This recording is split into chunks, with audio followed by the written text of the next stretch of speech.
I like the Gollum game. I like it enough to call it good. I wanted to open with that since this video is going to be more positive on the game overall, much more than many other reviews or discussions on the game that are out there. Looking at most of the discourse of the game, it seems to be pretty universally reviled. I'm not really here to argue against those opinions, or to say that people who don't like the game are wrong. I played the game on the PS5, and even there I can see that less than a third of the people who bought the game even managed to get past the second chapter, with only about 8% of people completing the final chapter. For comparison, the most recent Thief Rhythm game has more people who managed to platinum the game than the number of people who even managed to finish Gollum. This makes it pretty obvious that even those who did try to play the game didn't really take to it. The game has many glaring issues, which would be evident just by watching gameplay of it, but I also feel it has elements that resonate quite strongly, especially in the dialogue and the story beats.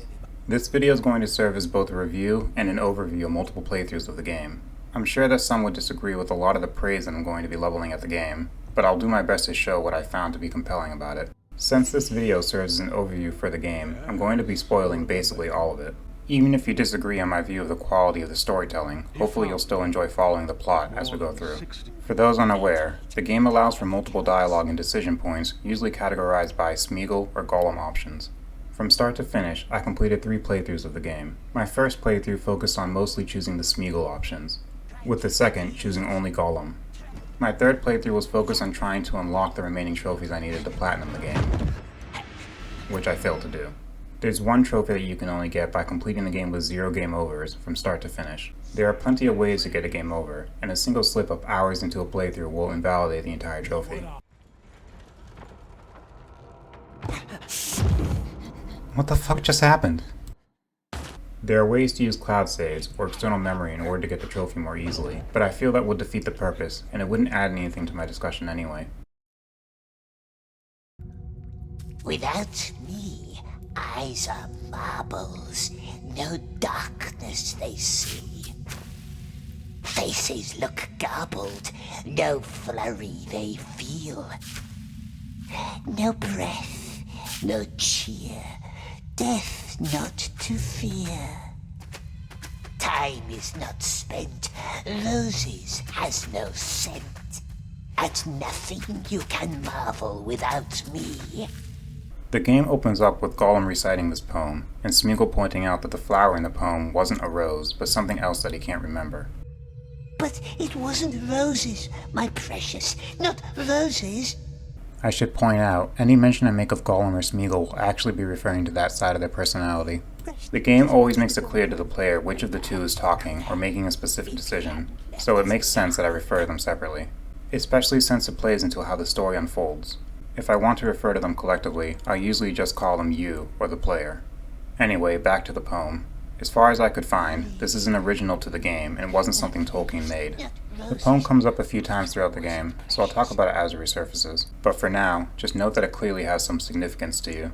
Outside of the room you're being held in, you'll hear a discussion between a wizard and an elven king. These two are actually Gandalf and Thranduil. For those who don't know, Thranduil is Legolas's dad, although that doesn't have any impact on the story. Going forward from this point, I'm not going to refer to characters by their name, but instead by how Gollum and Smeagol refers to them. While many of the main and side characters in this game are given names, it's very rare that your character ever thinks of them as anything other than a title or a description. I'm going to discuss them this way, 1, because I find it more fun, and 2, because I think it's easier to keep track of who is who this way, rather than using unfamiliar names.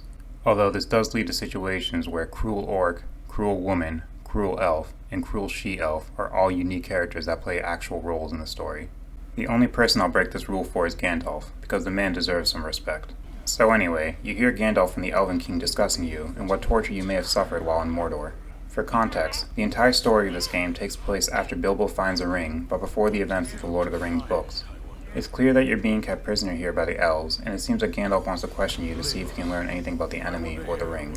He'll set the stage by going over how you lost the ring to Bilbo, and how while looking to get it back, you were sidetracked and wandered into Mordor.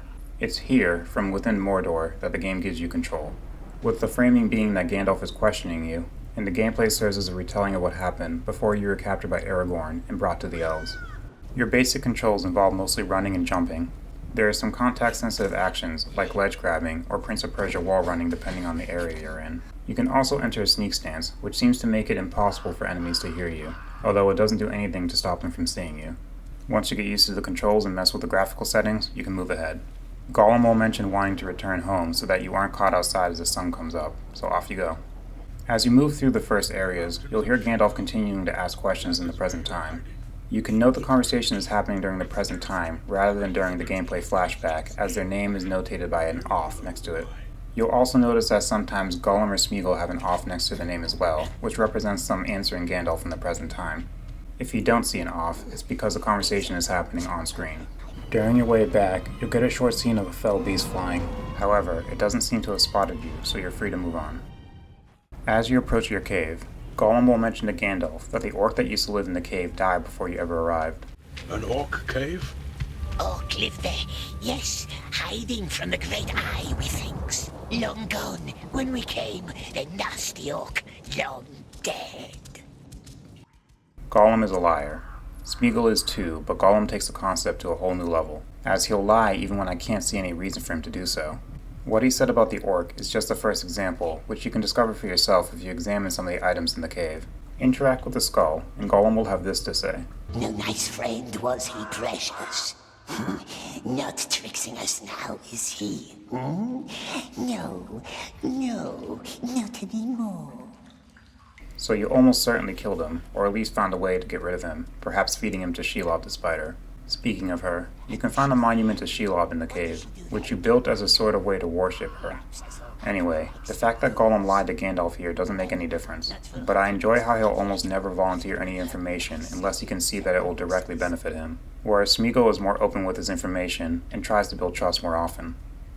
If you examine the drawing at the front of the cave, you'll get a short dialogue relating to when you originally found the ring hundreds of years ago, and how it was your birthday, which is an excuse that both Gollum and Smeagol will use in order to justify what they did over the course of the game.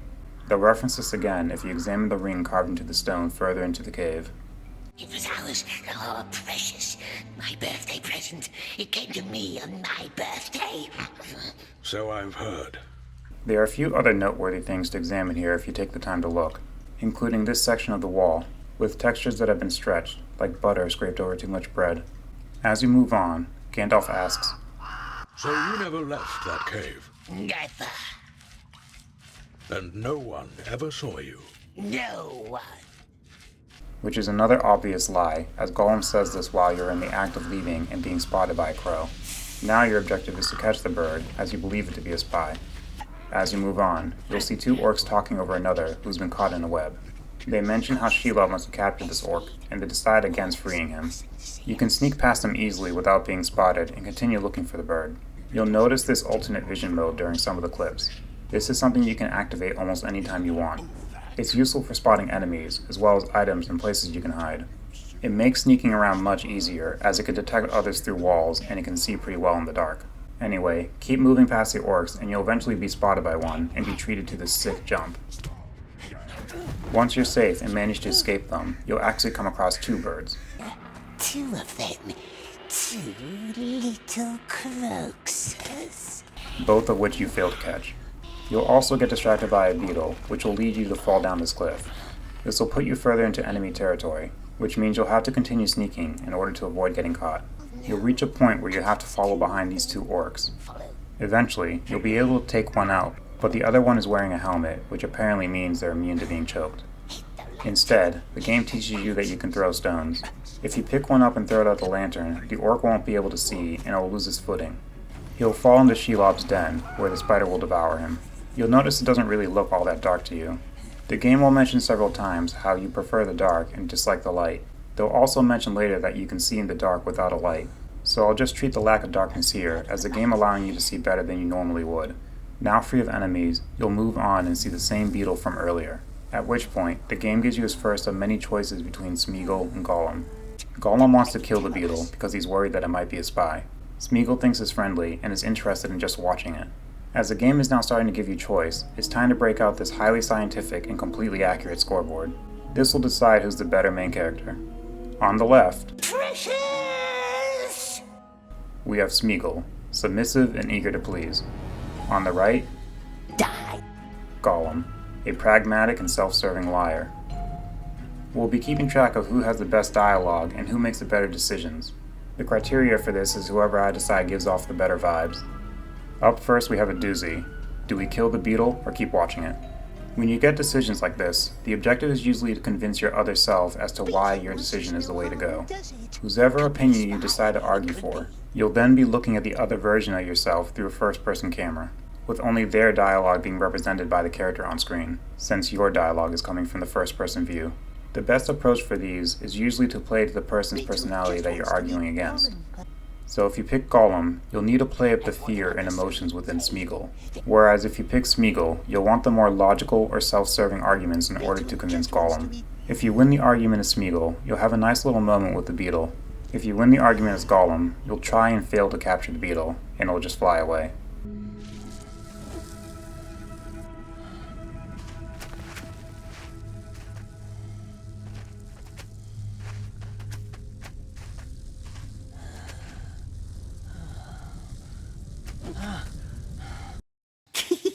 Yes. No matter who won the argument, the Nazgul from earlier will fly into view and scare you off.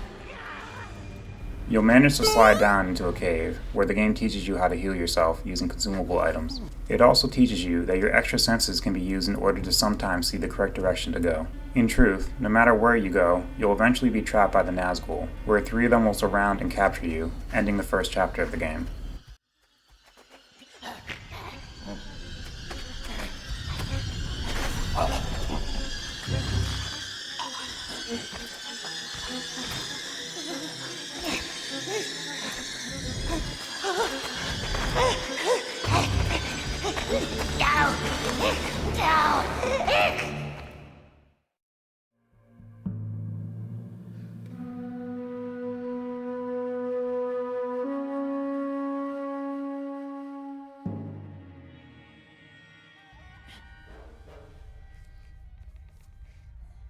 The game will momentarily go back to the present and show you looking out the door to your room.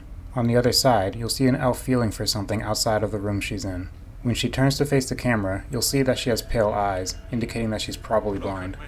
This is the first introduction to the most important side character in the game, although it will be some time before we see her again. Gandalf continues questioning you, learning that you told the enemy of Bilbo's name and that he lives somewhere in the Shire. It will then go back to the past after you're captured by the Nazgul. You'll be thrown into a cell with 3 other people and be given a tag, which serves as a slave identification number. Once you regain control, you can talk to the 3 other cellmates. In one corner is the cruel orc. He doesn't have much patience for you and calls you Grashneg. Shut up, Grashneg. The second person is the frail man. He isn't as hostile towards you, but still encourages you to remain quiet. Last person is the sick man, who doesn't have much to say. You'll eventually have no choice but to go to sleep, bringing you to the first day in the slave pits. You'll wake up to the sound of a horn and an orc entering your cell ordering you to leave. You head down to the yard, where you can hear a cruel woman preaching the gospel of the Great Eye. She's another important side character, along with the cruel orc and the frail man, who will come up more as we progress. For now, you're ordered to go down to the beast pits and report to the Beastmaster, along with the frail man. Along the way, the frail man will silence some people who are making fun of you. Not a dwarf, not a goblin, too ugly for either of them. Be quiet.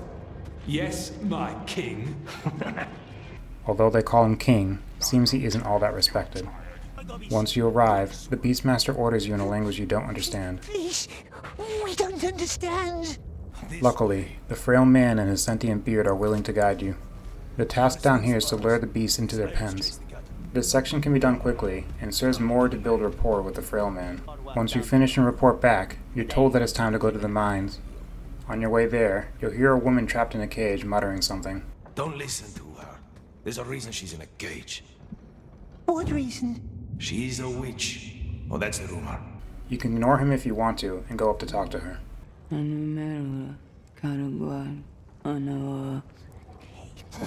Is it a witch, precious? Does it know curses? Or riddles, perhaps? Water. No water, no nice water. With nothing else to talk about, you continue to the mines where once again you can't understand your instructions. The frail man explains that you need to retrieve some tags for those slaves who never came back, presumably because they died. You'll have to get 8, but there's 9 in total that you can find down here. As you search for them, the workers start to notice how good at moving around you seem to be. Look at that. He's incredible.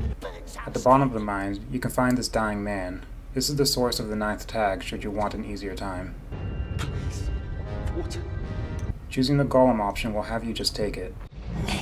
Sleep now. Too much work for one day. While Smeagol will leave him be, although without any help, I don't see him getting out of here. Once you're finished, you're taken back up to the yard, where you'll wait in the calling line. The purpose of this is to determine if you're fit to continue working or not. If you're not, you're sent up to what they call the Tower of Light, which you can see in the distance. The sick man, who was in your cell earlier, is sent up to the Tower of Light, while you're allowed to go back to your cell.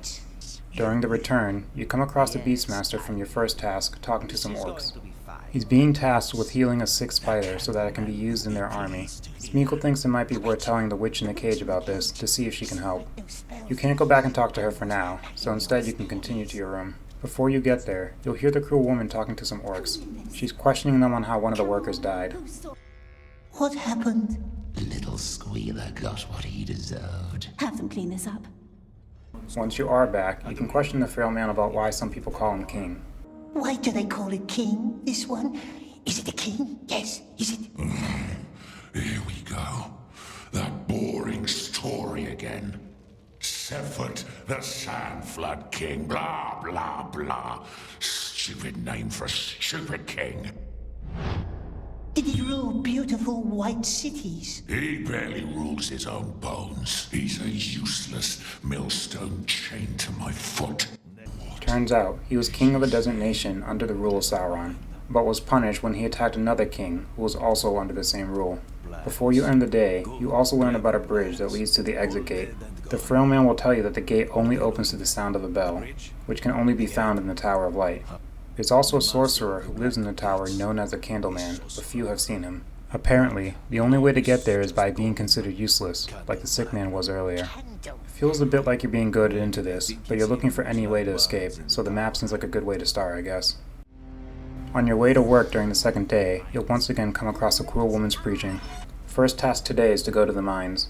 On your way, you'll pass the witch again, giving you the chance to tell her about the sick spider should you choose to. Go ahead. You can't hurt me anymore. Don't want to hurt it, do we? Perhaps the witch knows spells. Spells to heal animals. Smeagol has heard stories. Animals? What animal? Yes, what is it, precious? It was hairy and it hisses. Can you get me out of here? It knows spells, yes? I know animals. Tell your master. Tell him I can help. Zana can help. Tell the master. Yes, we promises. Smeagol will tell her, but Gollum just taunts her. Once you reach the bottom of the mines, your task is to ignite some explosive barrels with some kind of special stone. The frail man will explain the task to you, but it's up to you to go into each hole and ignite the barrels. That must be the cracker. As you make it back from the first one, the frail man teases that there's a secret that he might be able to share with you, but he tells you to finish the work first. Once you're done, report back to the mine orc for some pleasant conversation. Gollum. And now he wants bread for crawling through some dirt. Take it then. Nobody shall call Kushnach unjust. You'll also talk to the frail man about that secret, where he tells you about some stash of redstones, the same ones used to blow up the barrels. Before you're able to return above, you'll be forced to talk to the cruel orc. Hey, little Gollum got bread. Now Gollum owes it to me. Smeagol asks nicely, which is rewarded. No, please, we will die. No? Did little Gollum say no? Please. Oh well, Gollum has some backbone at least, so he'll get some respect. Perhaps Oak would sleep more quiet if we was his friend. A few days later, you'll be heading down to the Beast Pits again with the frail man. He seems confident that the Beastmaster is lax enough to let you go to the sewers, which is where you'll need to be if you want to reach the elevator that they call the Rattler. From there, you'll be able to head to the Halls of Grond and search for that map. For those wondering, yes, it is the same Grond that appears in The Return of the King, which was used to break down the walls of Minas Tirith. Once you reach the Beastmaster, you can see he's struggling with the spider, as it's still sick. If you talked to the witch about this earlier, you'll be able to bring her up to the Beastmaster. He seems inclined to listen to you, but only my Smeagol playthrough got this option, as my Gollum playthrough only taunted her. Continuing on, the Frail Man talks about sending you down with the Mormac flow, which is the substance that comes down from the Tower of Light after it sends up slaves who can no longer work. Once he opens a sewer gate for you, you're on your own for a while. There isn't much to say about the section to reach the Rattler elevator. There's a simple chase sequence where you run away from some beasts. Afterwards, there's a stealth section. As long as you sneak around and stay to the shadows, you can avoid the orcs without much issue. There's multiple routes to choose from, which is true of most stealth or platforming sections in the game, so it shouldn't be very hard to find a path if you look around. Once you finally make it to the Rattler, it's time for the Halls of Grond. You'll see a wooden crane in the distance, which will be the first point you need to reach. This starts with another short stealth section, which leads to a platforming section. Eventually you'll get to the crane, which you can use to move a platform. It moves. Precious makes the wood thing move. Like a skull on a string. I love that was the first analogy that came to Gollum's mind. After some more platforming, you'll eventually reach the room with the maps. You'll need to make it past a few patrolling orcs and examine the maps until you find the one for the Tower of Light. After that, it's time to leave. You're able to make it out, but not without being noticed first. After your ride stops, you're captured and brought to the Mine Orc. They don't kill you, but they decide to punish you. We're famished. Down to the lakes with him. See how he likes deserting then. The same fire lakes where you had to collect those 8 tags last time. This time, though, you only need 3, which you can do in about a minute. Afterwards, you pass out from the heat. You'll get a little spooky conversation with the Eye before you're woken up by the Frail Man and given some water. You're now in a room with the Frail Man and those who are still loyal to him as a king. Seems his plan is to blow up some sections of the mine with those stored explosives that he mentioned earlier. He wants your help since he knows how well you're able to move around. I have no idea how they got you or themselves here, but rather than wonder about that, you decide to go along with the plan for now. As you climb, Gollum's resentment towards the Frail Man starts growing, along with his hatred towards the orcs. Now what? What are we doing? Doing Frailman's bidding, that's what. Dirt Eater, that's who we are. He's Dirt Eater. We could tell the Orcses, get nice reward for Frailman's head. We has done them nothing, and they kick us, beat us like dogs. Make them squeal. Make them choke. Make them burn. After some platforming and sneaking, you reach the barrels and place the detonating stone inside. You manage to barely escape, but you are spotted by a crow, which may as well be a surveillance camera for how accurately they seem to convey information to whoever controls them. You and your cellmates are brought before the Cruel Woman. This is where you'll learn that the Cruel Woman is daughter to the Candleman, which the Frail Man told you about earlier. They already know about your involvement in the explosion, but offer to let you go if you tell them who else was involved. Smeagol prefers to lie in order to keep the Frail Man safe, instead shifting the blame to the Cruel Orc. Gollum prefers the opposite, since he finds the Frail Man to be useless. Whoever you choose to blame will be ordered to the cage with you to be sent up to the Tower of Light. The Cruel Woman intends for you to die here as well, but it seems that you're spared because your name is in some list. What list? The one that says not to be touched. The Frail Man will leave quietly, or the Cruel Orc will leave screaming. It wasn't me. He's lying. He's a lying little worm. It wasn't. Whichever one of them goes, you'll never see them again. Once you make it back to your cell, you can talk to whichever of the two is still left. The Frail Man seems a bit bitter that he didn't get to die the way he wanted, but ultimately respects you. The Cruel Orc is still an asshole, although he seems less inclined to bully you further. Did you really destroy that bridge? We did, yes. Make it fall down on many, many little Orcses. How they shrieked before they died, didn't they, precious? All dead. Now Nice can leave us and go sleep. Either way, the day is over, along with this chapter. The Great Eye sees us. The Great Eye sees us. The Great Eye knows us. The Great Eye knows. You wake up the next day and head down to the yard. You'll overhear a conversation between the Beastmaster and the Cruel Woman. She's telling him that they're not producing enough new soldiers. Not enough. See? It's simple maths. Tell your father we will double our efforts. When you get down there, the Beastmaster will tell you and the other slaves that the focus will be on making new orcs. If you hang around without leaving, you can listen in on an additional conversation between the Beastmaster and the cruel woman. She's warning him that her father, the Candleman, will lose patience if results don't improve. On the Smeagol route, the Beastmaster argues that he should be on the Candleman's good side since he managed to save the spider's life. On the Gollum route, the spider apparently died, so he can't use that as a way to defend himself. And after his little puppy died in your care, shouldn't we spare him any further disappointment? If the spider lived, you can interject and tell the cruel woman that it was actually the witch who saved the spider, not the Beastmaster. Wasn't him, precious. Wasn't him at all. Silence, slave. He'll try to shut you up, but you can continue if you can convince Gollum that it's a good idea to vouch for the witch. Witch? Who is he talking about? Don't listen to him. He's a fool. We will see. If there's truly a witch among us, surely my father would like to know. Bring her to me. And you, Beastmaster, don't forget. 3 weeks. You can even see the witch to the side, assuming that you've been following this plotline through. Oh, you. I'm no witch. But you? Are you a dwarf? I've never met a dwarf. You should keep working. We're not supposed to talk.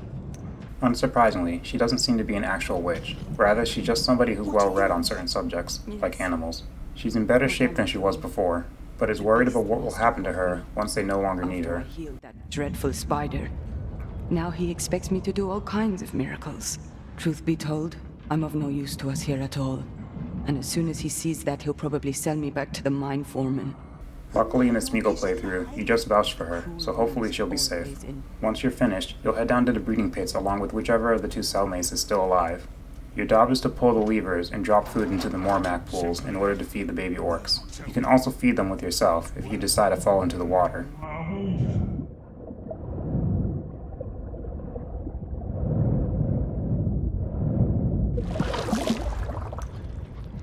Once you complete this task, you can return to your cell and have a conversation with your cellmate. If it's the cruel orc, you have an opportunity to keep him in his place. Always buzzing around. Are you a fly? Are you a fly? Yes, fly. We are pesky little fly. Bzzz, always around when orcs asleep. You'll also start verbalizing your plan of escape out loud. Tower, sewer, carts, and off through the gate. Whichever cellmate you have, they'll point out that you need the cart driver to act as an accomplice, and neither of the 2 are willing to help you with your plan. They'll also talk about the Candleman and how he tends to kill anybody sent to him. What's he like, the sorcerer in the tower? I don't know. But I once heard a story about an unlucky deserter. He was brought into the tower. The Candleman asked him some kind of riddle question. Poor man couldn't answer. So, the sorcerer ripped his heart out with his bare hands. Some time passes, and apparently orc production has been good. The cruel woman tells the Beastmaster that her dad is interested in you and wants to speak. God, I won't miss him. In the Smeagol playthrough, the Beastmaster is more than happy to see you go. This is basically a death sentence in his eyes, and he's still mad at you for not letting him take credit for curing the spider. On the Gollum playthrough, he's willing to talk back to the cruel woman in order to save your life, although it's likely he just values your work. My father wonders what's inside this unshapely head, and now I wonder too. No. Take him to the tower. You can't. I can't. You can't. He's useful, and I am going to keep him. Perhaps we should have a look inside your head, Beastmaster. Clearly something vital is missing in there. Either way, you're forced to go up to the tower. The orc escorting you tells you to wait until you're summoned. Rather than do that, you sneak into one of the rooms to have a look around. Once inside, you can hear a conversation between the Candleman and the mouth of Sauron. Thy daughter has a lovely profile. It reminds me of a sponge. A sponge, soaking everything up without question or resistance. Quite unlike her mother. You don't frighten me. But why should I want to frighten you? I only ever wished there to be friendship between us. You are not my friend. In that case, you should be frightened. Should I? Then I say we stop talking. Read. I don't care for your lofty tone. What is this? Your handwriting. Speaking of lofty tones, I found this quite illuminating. Who gave you this? Read it. I know what it says, and never forget my own words. Does our Lord? The two clearly have some animosity between them. While the Candleman has less authority, he'll still talk back to the mouth and even blackmail him. While this conversation is happening, you can snoop around and examine different diagrams and tools in the room. You can also find the bell discussed earlier here. If you ring it, you can confirm that it does indeed cause the orcs below to open the gates, which seems like a pretty shitty system to me. If you continued helping the witch from earlier, you'll be able to find her here as well. She's grateful towards you for vouching for her. While she's still a prisoner, her treatment under the Candleman is better than what she was suffering in the pits below. You try to recruit her in your escape plan, but she isn't able to help. Still, she seems to encourage you to seek the right opportunity. Hopefully, I can return the favor someday. Maybe the woman can drive a cart. You're not planning anything rash, are you? Because we know how that usually ends. Head on a spike. I don't drive carts. We must wait for the right moment. At least, that's what I plan to do. So far, the Candleman hasn't treated me too badly. So for now, I will keep reading his scrolls. Once the Candleman is finished with his conversation, you'll be able to go inside. While it seems the Candleman is no fan of Sauron, he pretty quickly ends any hopes you might have of him being an ally. You must have many questions.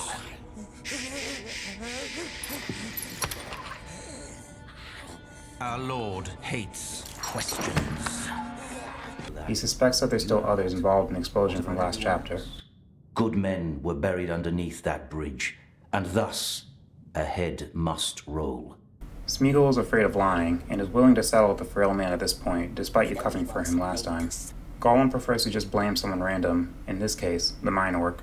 So basically, the frail man is doomed if you go full Gollum or full Smeagol on a playthrough. You can save him by switching personalities between segments, but since I never did that, he'll be gone on both playthroughs from now on. On the Gollum playthrough, however, the cruel orc is still fine. There's a short time skip, which brings you to a conversation you're having with another person. In the Smeagol route, you're asking the witch for different flower names in an attempt to finish a poem from the start of the game. Time is not spent. Roses has no scent. On the Gollum route, it's a conversation between you and the cruel woman instead. What does he see in you? I really cannot fathom. You're called to the breeding halls, where the Candleman is conducting an interrogation. The person he's interrogating depends on who you blamed on his last conversation with you. No matter who he's interrogating, the Candleman will ask the same riddle. There's a question that's been troubling me for years. Maybe you have an answer for me. Where does the sun go up? Where? Where does the sun go up? In the east. No, that's not how it goes. The sea, the desert.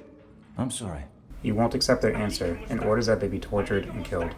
What the Candleman needs from you is to breed a bird. Apparently, the old breeder is no longer around.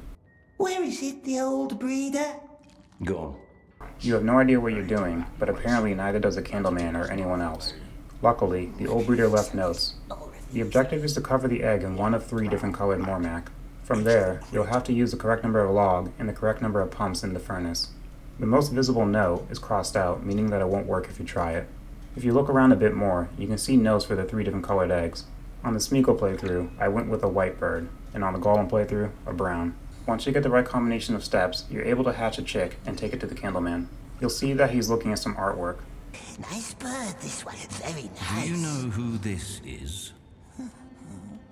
Which king? Not him, the other one. Aenor, the last king of Gondor. The game almost makes it seem like the Candleman might be the same king. I'm pretty sure he isn't, since the king is from Tolkien's work, while the Candleman is an original character. Besides, the Candleman's name is Lester. I think his fixation on this story is more because he feels trapped in his current situation, and feels he may never be able to leave. Throughout the game, you can learn that his wife was killed due to trying to rebel against Sauron. While his daughter, the cruel woman, has fully embraced her life, the Candleman clearly has some resentment still in him. Tell me how it ends. Witch King took him, and he was never seen again. And he was never seen again. Eventually, he'll look at the bird and deem it acceptable. Smeagol seems touched that it would love him, and decides to name it Little One. Loves us, does it? We shall call it Little One.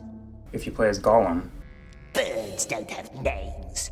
he'll eventually dismiss you, but you can hang around and hear his conversation with the witch if you're on the Smeagol playthrough. Wait, stay. Stand right there, in case I need anything else.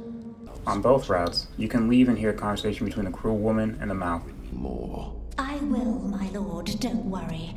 His flaws are not mine. I know. Thou wilt be very helpful. Once you're all set, leave the tower and end the chapter.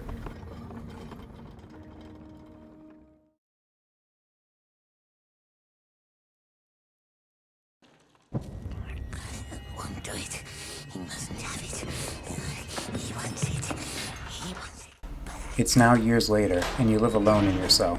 Not sure what happened to the cruel orc in the Gollum route, but you can get confirmation much later in the game that he's apparently still alive. An orc forces another man into the cell and locks him in with you. No, let me explain how. Oh! Shut up, Grashneck! Grashnig is the same name the cruel orc originally called you when you first arrived. Shut up, Grashneck. The newcomer is initially scared of you, which you can either put him at ease or make it worse. Stay back! What? Who are you?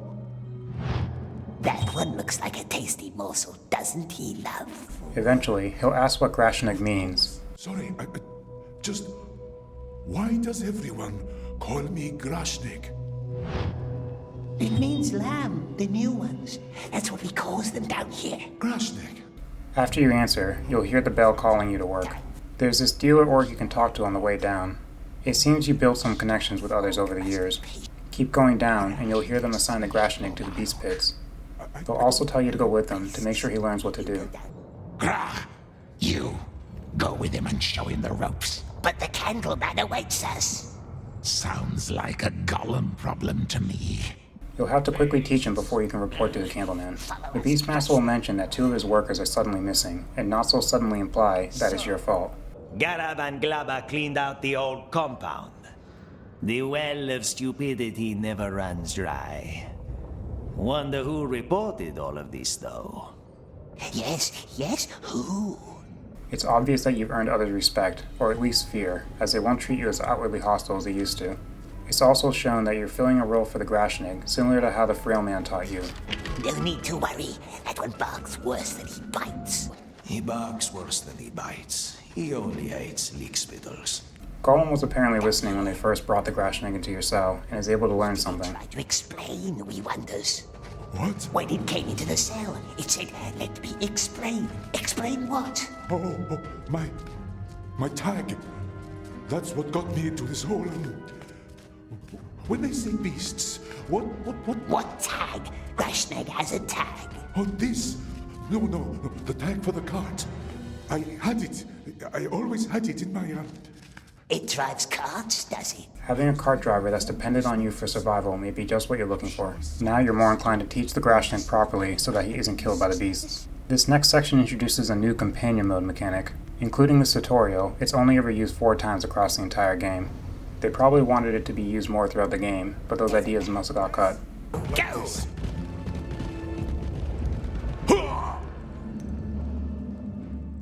Guide the Grashnig into baiting the beast and closing the gate, and then you're free to go see the Candleman. Now he only has to catch all the others. There are more! Oh, I won't survive 3 days down here. Smeagol will help. Smeagol helps Grashnig, yes? And Grashnig helps Smeagol. Gollum, you are expected in the tower. As you approach, you're able to hear another conversation between him and the mouth, and are able to get a close-up of what the mouth looks like.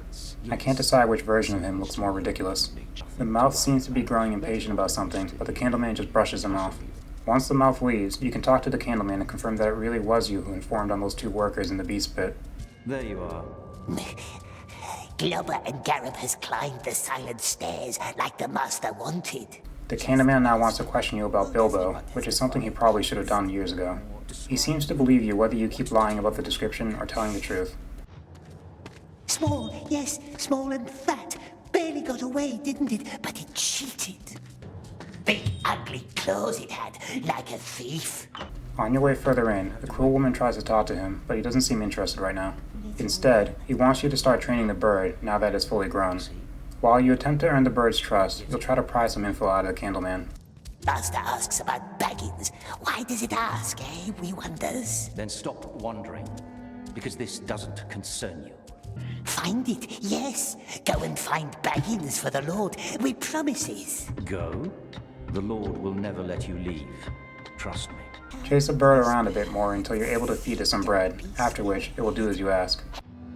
Nice bird, don't fly. After this, the Candleman will speak a bit about how it's important to find Baggins and how he thinks it will earn him his freedom. But fear not. We will find the Shire and kill every Baggins we can find, and then you and I and all of us will finally be free. We just need to be patient. Can you be patient? Patient, yes, we are. We has been. Like spiders. Very, very patient. Good. For so have I. But now it is time for you to tell me. Tell him what? About this treasure that Baggins stole from you. Treasure? What treasure? My lord. The mouth is asking for you, my lord. Again? I must go. Spared from having to share info about the ring, you go to put the bird back in his cage. On the way back, the bird will knock over some stuff and reveal some drawings. If you go up and take a look,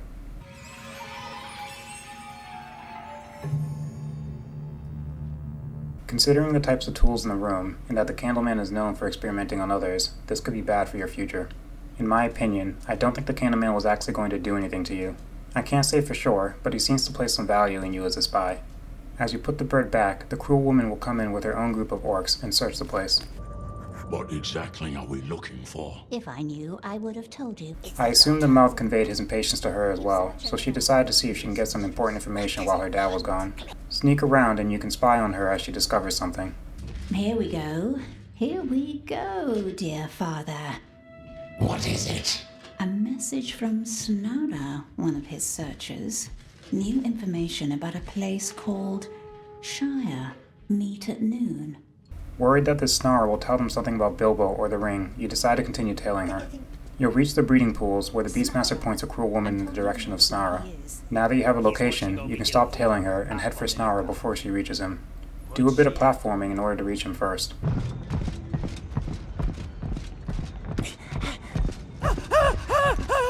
Once there, you can lay out your arguments about why you shouldn't talk about Bilbo. Wants to talk about Baggins, does it? Where is it? Where is it now? No? Job done, it's time to go back to your cell before you're missed. On the return, you run into this dealer orc again and tell him you'll have some info for him later tonight. In your room, you'll see that the Grashnig managed to survive his first day. You continue treating him sort of nice and end the day along with the chapter. I can't take my eyes off that tower. Sleep. Smeagol will keep watch. Aren't you tired? Of course we are, of course. So tired. But Smeagol can bear it. He has borne lots of things he has for a very, very long time.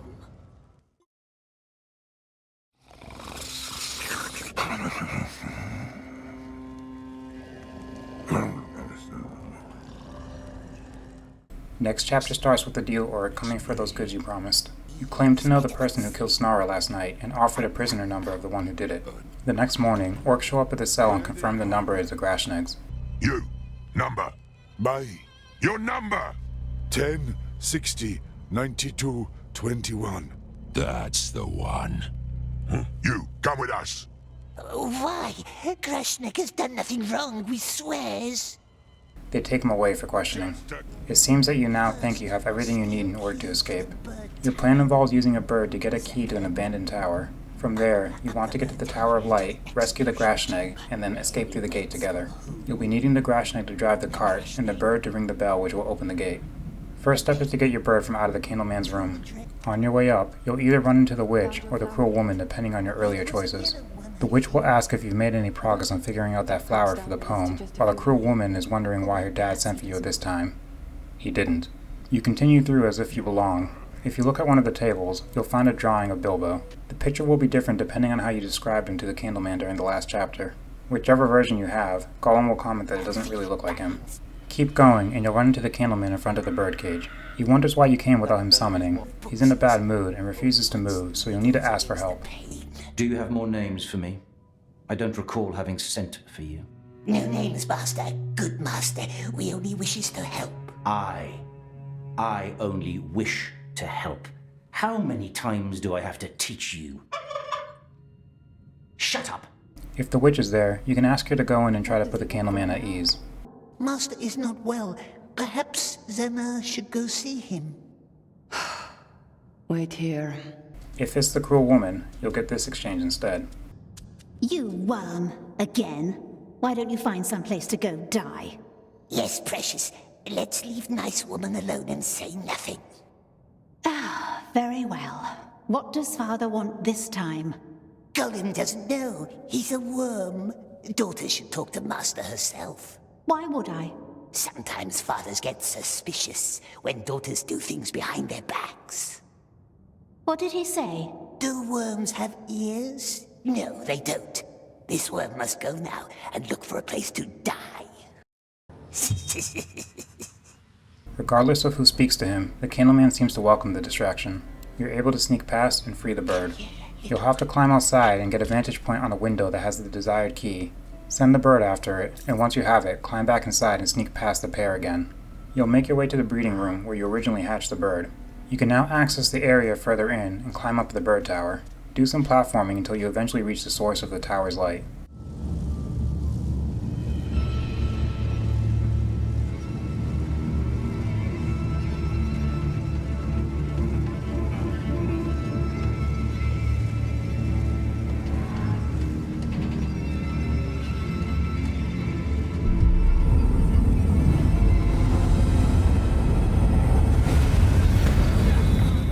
Seems the Mormac that feeds the orc is made up of whoever they send up here.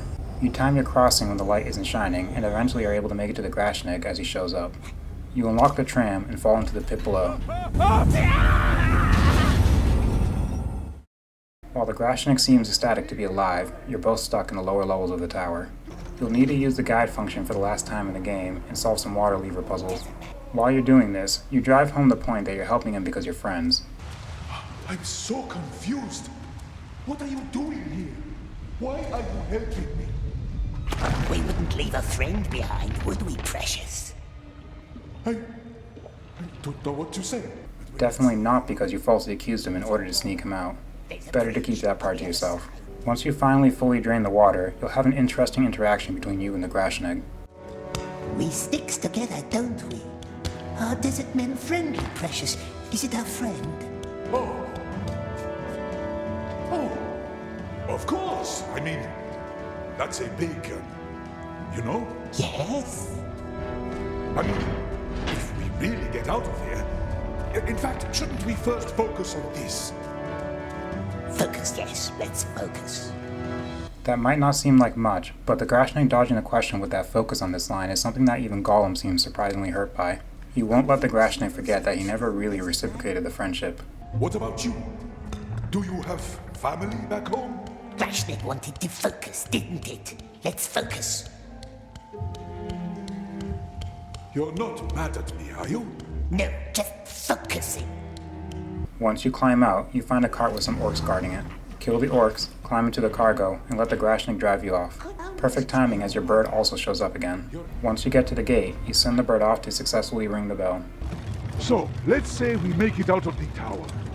What then? We'll still be in the middle of Mordor, surrounded by mountains full of orcs. Yes. How do we get out? There is a way. Yes, of course. Nice and dark. A tunnel. Through the mountains? What? And orcs don't guard it? No, not orcs. Spider's Cleft. That's the name. That's where we found the tunnel. Spider's Cleft? Just a name. No spiders there. Eventually you'll get to a second checkpoint. Your cargo is apparently marked so that it isn't able to leave. They lift it off with you still inside, separating you from the Grashnig. You'll now need to climb your way out of the spider pits in order to reunite with the Grashnig. After some sneaking and platforming, you're eventually scared by a bell and start having a panic attack.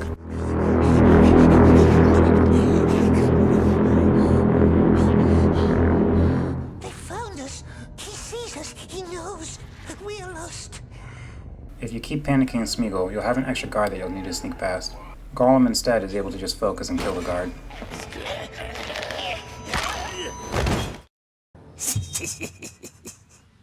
Keep moving, and you'll soon meet up with the Grashnig once again. They are looking for us. Both of us, together. You understand? I just got them to believe my story. Don't ruin my chances. He doesn't want to blow his cover, but agrees to wait for you further ahead once he's past the search area. Do some more sneaking and climbing, and you'll eventually come across the Grashnig yet again. Nice Grashnig. Didn't get himself caught. Good. Yes, very good, my dear. Operation Try!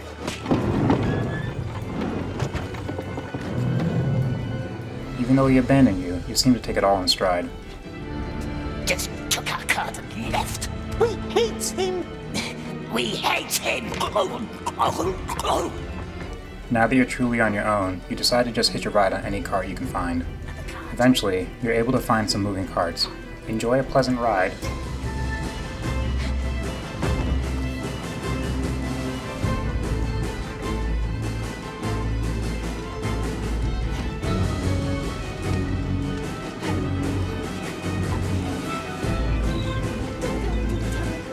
Make it through and climb up on a wall to finally be free of the pits and move on to the next chapter.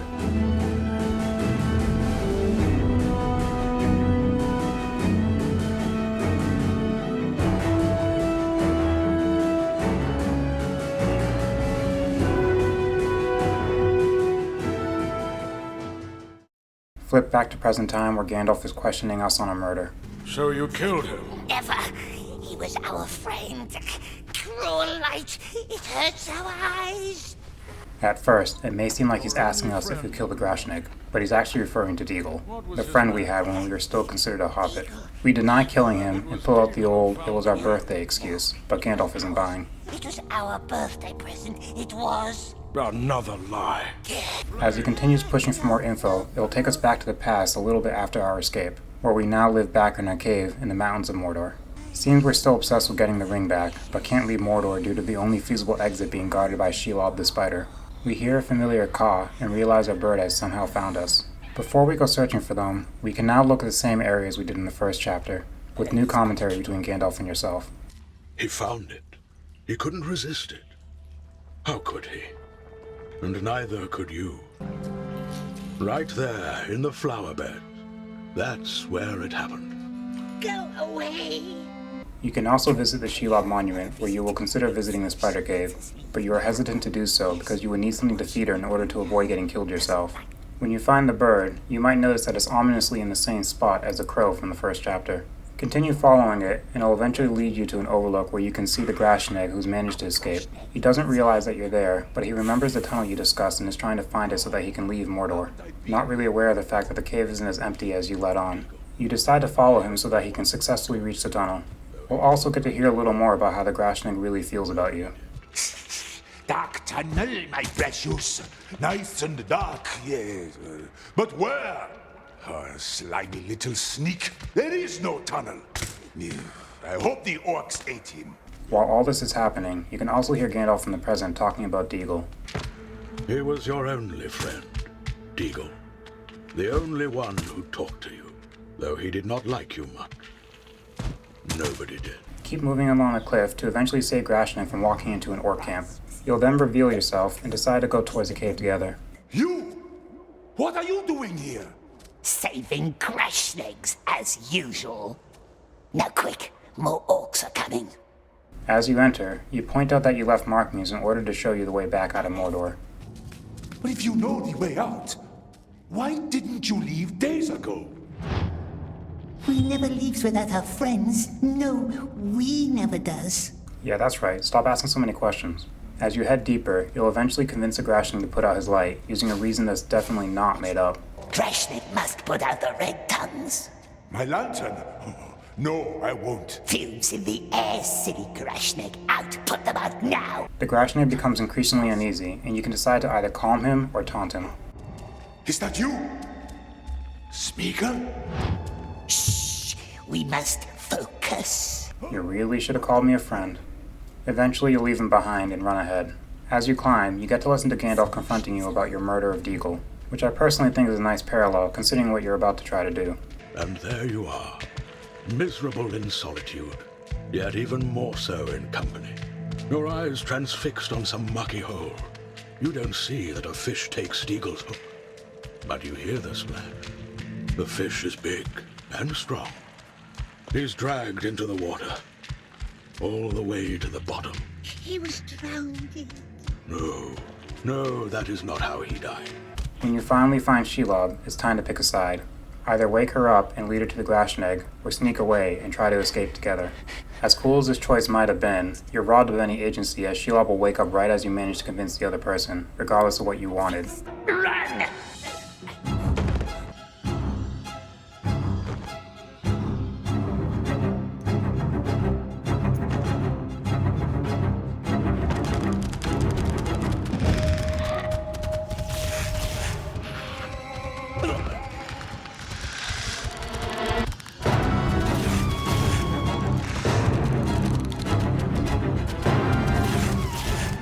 Crash Bandicoot away from her until you make it back to the Grashneg, who's busy trying to relight their lantern and making a lot of noise.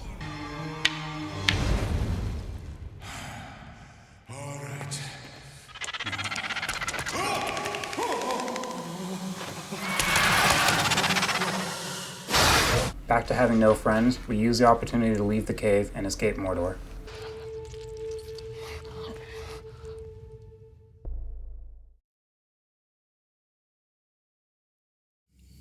Lies! That's when you murdered him. Right there by the river, in the flower beds. You killed your friend. This brings us to present time. We know that at some point after escaping Mordor, Aragorn found us and brought us to the elves in the Mirkwood, which is where we're currently being held. Gandalf decides he's heard enough and ends the interrogation. Outside your room, he tells two elves standing guard to allow you to roam free outside the cave. He hopes that showing you kindness will lead to you offering more info. He doesn't have much hope for you recovering from the effects of the ring, but he's willing to give it a try. The elf guards are hesitant, but ultimately listen to what Gandalf tells them to do. Before they do so, they speak to the blind elf in the window across from you. The plates are empty, dear. The children stole your fruit again. Will the king see me today? Why do you have to keep asking, Mel? I crave disappointment. There's nothing else to eat. Eventually, the guards will open the door. These two are the cruel elf and the cruel she-elf. They might be pretty snide, but they don't actively wish you harm, which is a huge improvement from the orcs. Swear it. Swear not to harm anyone in these halls. We swears. Smeagol will be very good. Else we'll see. Oh yes, they will see. Yes, we will. We see everything. As you walk past the window with the blind elf, you'll learn a bit more about her situation. I just want to leave. The king won't see you. Not today, not tomorrow, not in 100 years. It seems she's also being kept here against her will. Continue through the cellar, and the cruel elves will speak to the cook for a brief moment. You let him out? Wizard business. Does he still bite? He swore quite emphatically not to. Come on, Smeagol. Don't scare Neldis. Good, Smeagol. The children stole Mel's food again. I'll see to it. Okay, so we're introducing a lot of new characters all at once, and their names aren't really indicating their importance. Aside from the Elf King, we've seen most of the new relevant characters for the next few chapters. We have the two cruel elves, who are guards and serve somewhat as your chaperones. The cook, who we only just met, but who plays a larger role as the game progresses. And the blind elf from earlier, who is by far the most important. Remember these four, plus the king, and you shouldn't have any issues. There is one more important elf, but they'll come up later. As the cruel elves take you to the underground rivers, there are other elves who seem a bit off-put that you're being let out. The two cruel elves leave you to go speak with the king and tell you to behave yourself while they're away. If you speak to the other pair elves, they'll talk about the river that you were warned to stay away from. Remember those dwarf prisoners and their miraculous escape? But I sealed it all off. Downriver, yes. What about upriver? The mountain path? That's a long climb, and a long slog through the river. I doubt he can even swim. If only they were there when you were solving the lever puzzles with the Grashneg. Before you go off searching for this river, you can have an additional chat with these two assholes. What's that game, Precious? What is it? Precious? Are we that close already? It's a game that requires focus, which you are taking away. Can Smeagol play? He cannot. The rules are too long and you are too short. Go eat some ferns and grow 5 inches, then maybe we might reconsider. You can't take the obvious path to the river, so you have to sneak around a bit. The next section is a lot of climbing, swimming, and sneaking. The game doesn't allow you to kill any elves, so you'll need to just avoid being spotted. There are plenty of routes you can climb or swim through, so you shouldn't have too much trouble. Little Gollum can't swim, eh? As we leave behind the settlement, we'll come across a conspicuously placed fish. Fish? How does fish get up here? See what I caught, Lalith? Is it a fox? A rat, I'd say.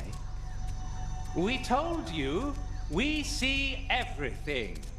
Now come up here. Go up and speak to the cruel elves. They're not all that upset that you tried to escape, and don't even consider punishing you.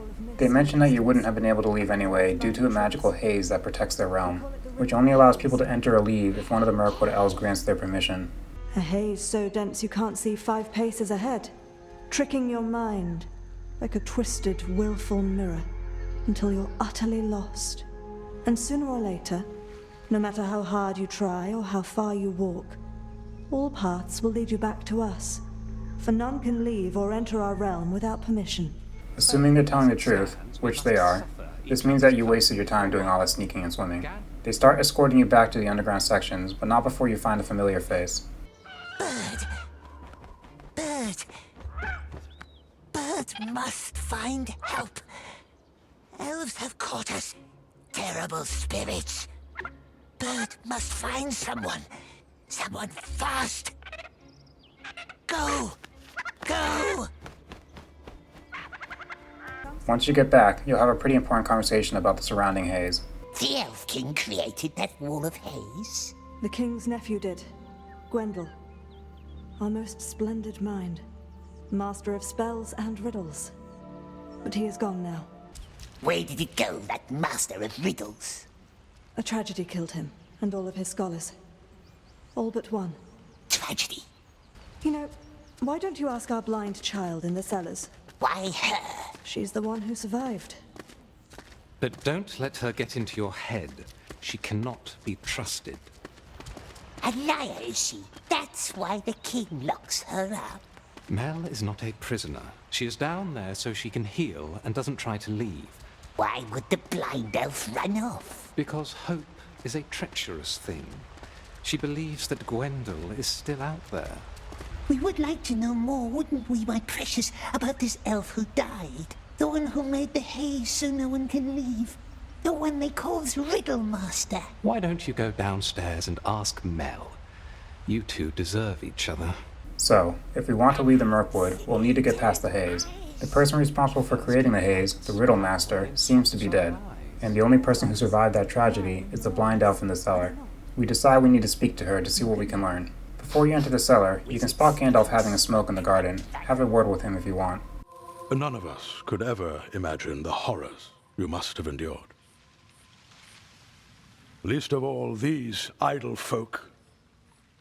I hope you don't bear any grudges.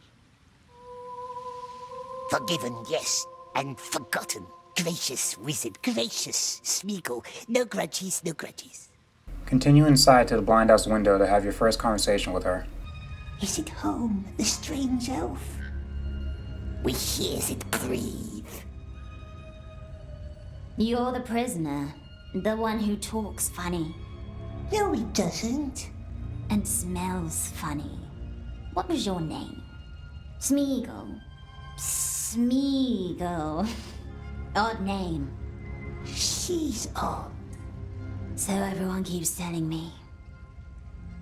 A deal then. We leave each other alone, and we shall relish our solitude and noble oddity. What say you? Deal. She's odd, and we don't like her. It was my pleasure, Smeagol. We don't talk funny. Honestly, I liked her from this first interaction. Anyway, you do actually need to talk to her, but she won't speak to you further if you try. You can instead sneak around to find the back entrance to her cave. There's an ominous belt ornament, which seems to have some magic hats on it, which prevents you from opening the door. Cruel elves, it hurts us. Can't get in this way. Good. Leave me alone. With no other options, you decide to try some bribery. Find the cook, who will give you more insight on the blind elf. Nice friendly elves letting Smeagol walk their beautiful halls. And why can't the blind one walk free like us, we wonders? Yes, poor girl. She was part of Gwendel's circle. The Riddle Master. Our most brilliant mind. He and his scholars tried to protect our realm with spells, but the Mirkwood devoured them all. Mel was the only one who returned, blinded and confused but alive.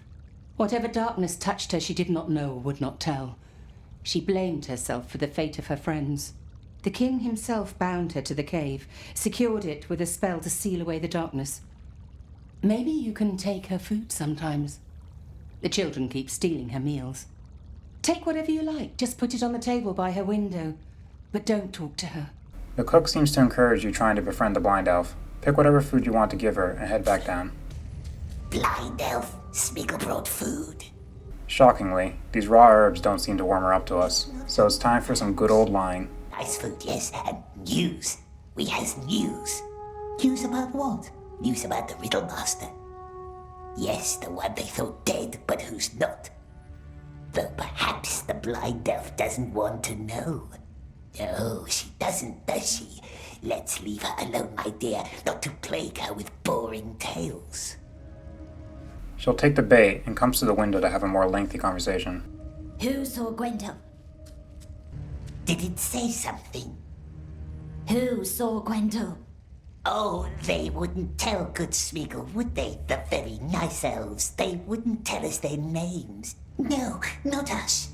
But we hears them whisper. The Riddle Master has been seen, yes, out in the woods. Beyond the terrible haze, if one can trust the elves. Beyond? Good Smeagol would help, of course he would. Help the poor blind elf. But we cannot leave through the mist. The elves said so.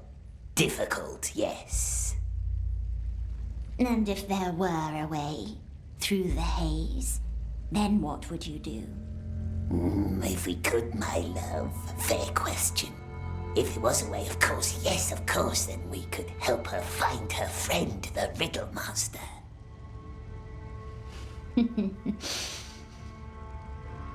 Thank you for the herbs, Smeagol. It will cut to a few days later, where it seems that you and the blind elf have maintained a good relationship. You can go back to the kitchen to take more food and have a follow-up conversation with the blind elf. It seems you've been searching for the missing bell outside her door, and she wants you to search the king's chambers, but you haven't found the opportunity to sneak in there. I have my own gift for you today.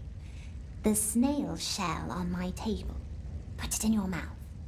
The snail house? Why? You still haven't found the missing bell. Or have you? Smeagol tried. No silver bell, not anywhere. You haven't looked in the king's chambers like I told you. Too many eyes, cruel, shining eyes, always watching. Good for them. Take the shell. Don't worry, there's only water inside. The silver bell, it breaks the curse that keeps her in the dark. You must always ask 3 times, yes?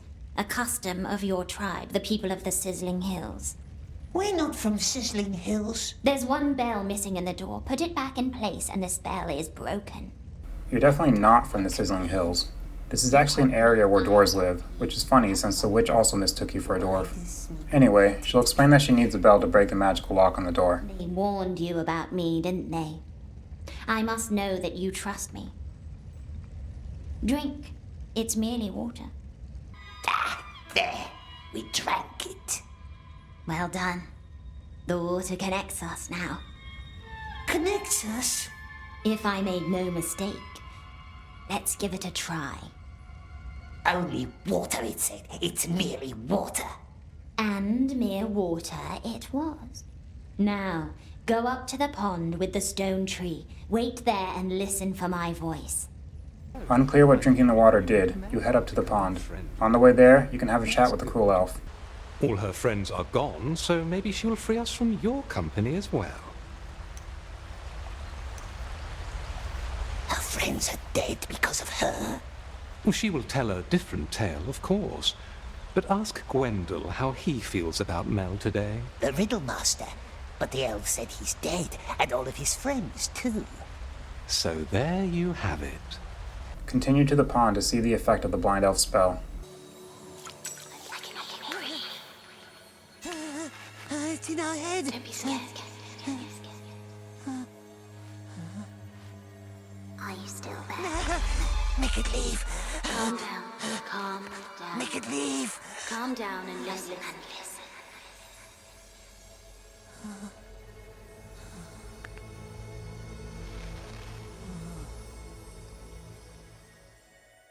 There might be another way into the King's chambers. More secret. More dangerous. Shh. There are elves up here. And all they hear is you shushing yourself. Now listen. She tells you of a different path that will lead you to the King's halls. She's able to guide you now that you're connected through her spell, but you'll see as the game progresses that it only works when at least one of you is near water. The cruel elf will taunt you a bit as you leave. Pick the Gollum response for a nice exchange. Talking to yourself again? Yes, to ourselves. Good elf, very smart. You'll need to do a little more sneaking, but eventually you'll come to an area with some towers. You should see 2 small towers. One left, one right. On top of each tower is a bell. Their sound sparks the beauty and spell of the waterfalls, invoking the river's spirits or taming it. And the river will guide you up to the grotto. The elf wants us to ring the bells? Ring the bells. As you climb the first tower, Smeagol will complain that he doesn't want the blind elf in his head, but Gollum's willing to put up with it if it means escaping. We want her out of our head. It's hurting us. Stop whining. Stop being so weak. The blind one knows her way through the haze. Be nice, my dear, for a while. We has a plan. Ring the first bell and jump down to continue onwards. Before going to the second bell tower, the blind elf wants you to take a detour to the Riddlemaster's house. She believes there's something there that will make getting to the King's halls possible. As you approach, she'll strike up a new conversation. Do you like riddles? Riddles are silly, aren't they, my precious? Who told you that? We should play the old game sometime. If you go up to the pool near the Riddlemaster's house, you can continue this conversation. Let's start with a simple one. It needs at least 2 to hold me. Strange, for nothing do I weigh. Nothing do I weigh, nothing do I...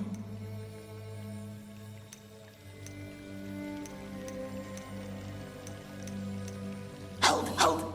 A grudge! Good answer. We never lose this, do we, precious? Only once, and that time we was cheated. In order to open the door to the Riddlemaster's house, the blind elf will teach you a trick he likes to use. Blow.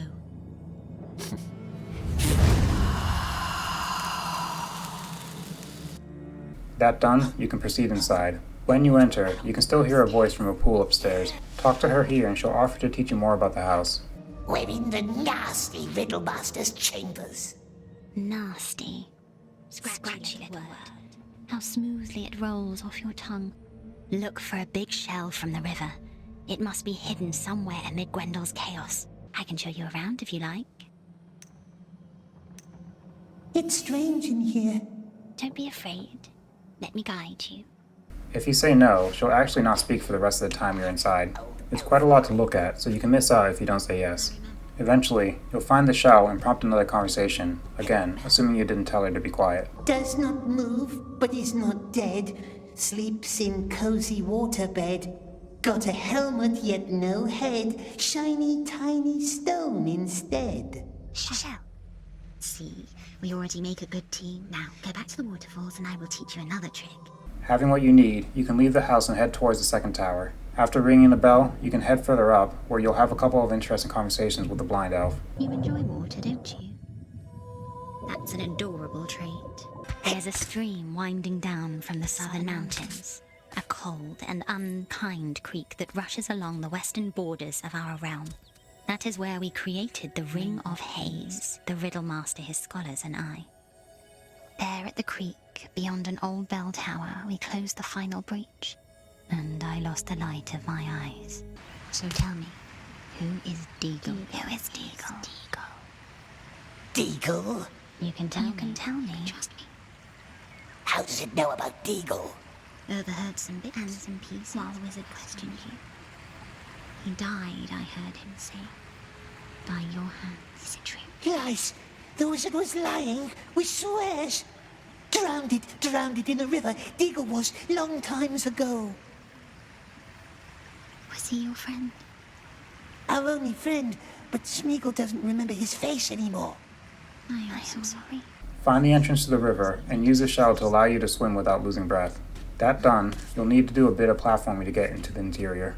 Examine a harp to trigger some platforming. This will eventually lead you to the missing bell that the blind elf was looking for. She'll tell you to return back to her, but you'll hear the Elf King and Gandalf enter, forcing you to hide. You can hear a pretty lengthy conversation if you decide to hang around. The Elf King wants to question you further to find out where the ring is in order to keep it safe, but Gandalf doubts that it will remain so, even protected by the elven haze. When you've heard enough, sneak out to the outdoor gardens for yet more sneaking. You'll eventually come to some monuments of some dead elf lords. Do me a favor, will you? Gwendol. They must have put his face up there too. Do you see it? No, don't look at us. Go sleep. Please, can you try? Ah, this face looks like the one in the Riddlemaster's rooms. You found him. That's good. Now put out the lights. Why us? Smeagol doesn't want to be here. But Smeagol has promised to help, hasn't he? Yes, he has. These lights belong to the dead, and Gwendol is alive. Is he not? Find the one of the Riddlemaster and choose to put it out if you want. Then continue on. Once you finally sneak back to the cellar, you can speak to the blind elf who tells you to go around the back to unlock the door. Do as she asks, and place the bell to lift the spell on the door. You'll then go inside to speak to her. Where now? Well, let's just see. Lamon! No, what you doing? Shh. Mel? He was right here, tried to open my door. Are you sure it was him? Unless a squirrel called himself my precious. Where'd he go? Let me think. Did I see him? Oh, alas, I am blind. As you leave with her, you'll continue having some cute interactions. Come, take our hand. Don't touch me. I can follow your breath. How does it move, the blind one? How does it know where to put its feet? Moths. They whisper me the way. The elves are mocking us again. I'm sorry. It's a bad habit. She wants you to go towards the river, since she knows of another path there. Once you get there, she does some magic in order to reveal the way. Have another nice heart-to-heart. How does it move so well, we wonders? The stones guide me. The wind, the water, the moss. Love the moss. And still, there is a little hint of light, fleeting like old memories. Has it nice memories? I'd have to go back a long time for that. Smeagol too, very long time. Then open the door to end the chapter.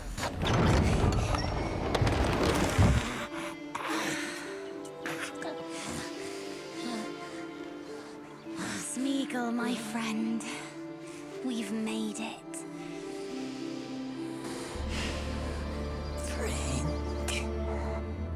I can't help but be happy for Smeagol when I see his reaction to being called a friend. This is also the part of the game where you stop thinking of her as the blind elf and start to call her by her actual name, Mel, which I think speaks volumes to how much what she said means to Smeagol.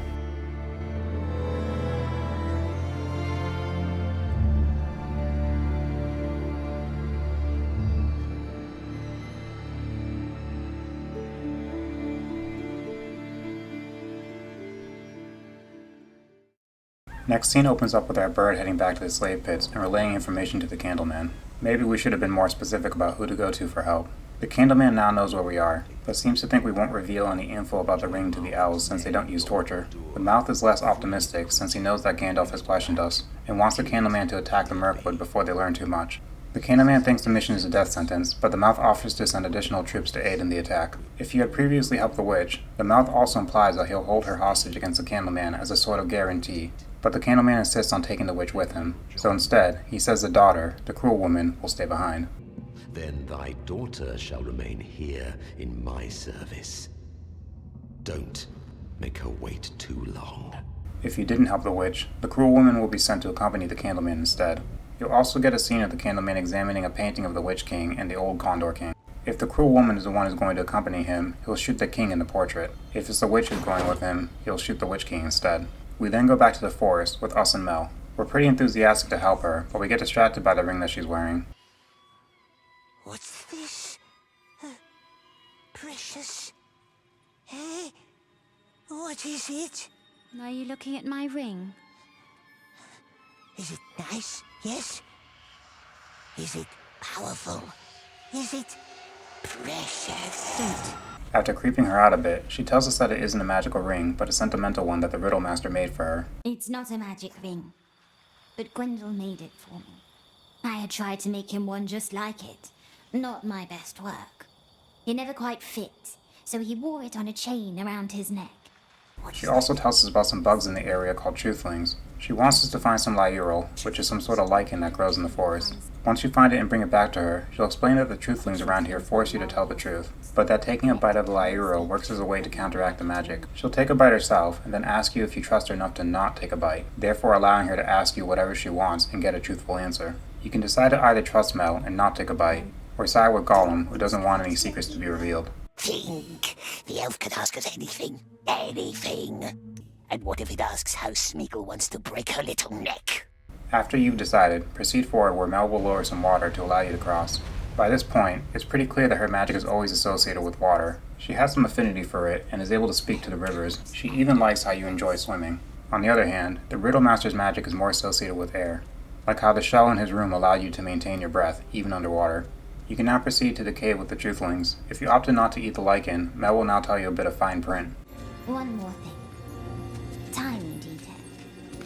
You won't remember anything you told me. What did it say, my precious? If you chose to take a bite, you'll have a normal conversation. If you didn't eat any, you're unable to make out what either of you were saying. So, how do you feel? My head, nasty mouthy tricksters. I wouldn't need truthlings to know the truth. You're hissing. When you lie, you always start hissing. Once you exit the cave, you'll be at the tower where you decide to take a rest. Pity you can't hear the bells high up in the tower. Can you see the moon? Don't fear. The white face will not find her. But I'd wish to be found. What's her shape now? Nell must be hungry. Perhaps good Smeagol find some eggs. Is it waxing? It can't be full yet. No nice moon. You continue looking for food while you speak to Mel. Who doesn't like the moon? You are strange. That's what Deagle always said. A little strange, yes, perhaps we are. That's quite all right. After you find a few things and return to Mel, you can continue the riddle game from before. Our turn. Cannot be seen, cannot be felt, cannot be heard. Dark. Got that one. Even Baggins knew that. Her turn. Follows a green road so slowly. She is sleepy. Road is holy. Caterpillar with full belly on a leaf. All right, that one was too easy out here in the woods. Offer her what you want from the food you found, although it doesn't seem like she likes any of the options. Your bird will also show up. Smeagol is happy to see it, but Mel feels uneasy. She scared him. There's something foul about that bird. Mel is foul. We will go sleep inside. The elf can stay and watch the moon. All right. You're woken up suddenly to find Mel is missing and that you're surrounded by ominous purple shades. Navigate around them to find Mel safe further ahead. How did Mel get up here? There was a voice in the air. A voice guided me. I think it was Gwendol. In fact, I'm sure of it. Gwendol? I believe somehow he saw me, protected me. Come, the gate is not far now. Didn't protect us. You make it to a clearing at the edge of the Mirkwood. Mel will have previously mentioned a possible breach in the haze, due to her and the Riddle Master's spell not having been fully completed. She isn't sure how to open the breach, but feels she can figure it out if you help her remember the original ritual. There were originally 8 elves in total, the Riddle Master, Mel, and 6 others. Your job is to use the surrounding clues to figure out where each of the other 6 were standing during the original spell. During this, you can continue the riddle game from earlier. The last riddle you're able to ask is a choice between what's in her pockets, which is the question Bilbo asked years ago which won him the riddle game, or you can ask where does the sun go up, which is a riddle Candleman asks before he kills people. Mel will be confused by either one and decide to end the game. Yes. Where's the rest of it? No rest, that's it. Ugh, enough riddles for one day.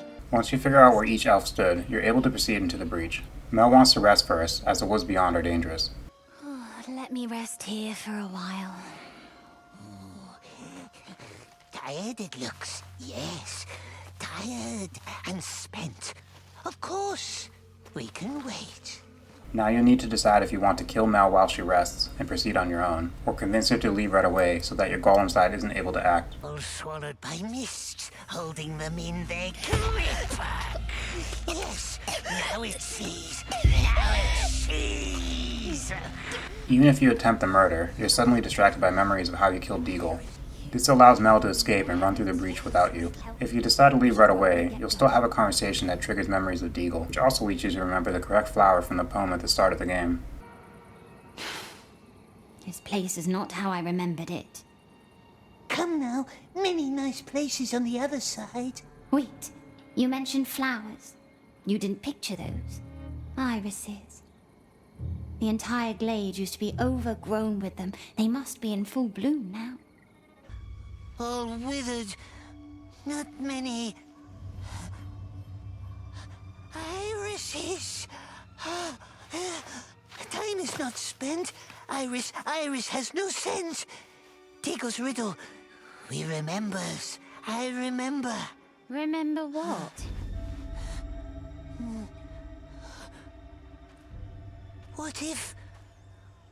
What if Mel doesn't need the Riddle Master anymore? Maybe Riddle Master is gone forever. I heard his voice. A ghost, perhaps. A voice in the wind. But Smeagol is here now. So lucky she met Smeagol. We can describe gardens to her. Gardens with flowers. Look! There was irises everywhere. Yellow ones, like here and there. Like Deagle, and looked up into the sky. No, wake up! We didn't do it. It wasn't us. We did nothing. You are mad. He tried to steal it. Tried to get away with our precious. Mel must believe us. She believes us, yes. Even though you don't strangle her here, she's still scared by your sudden outburst and murder confession and leaves without you. I have to say, scaring Mel away is better than trying to murder her. Yes. You'll chase after her through the breach, and depending on who you sided with during the attempted murder, you'll blame your other personality and cause them to become silent. It was you. You killed Deagle. You did it.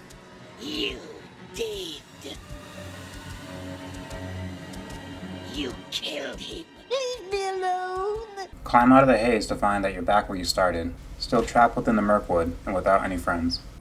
This isn't the other side. No, it's not. Finally, we told you you wouldn't get far. Our king has a few questions for you.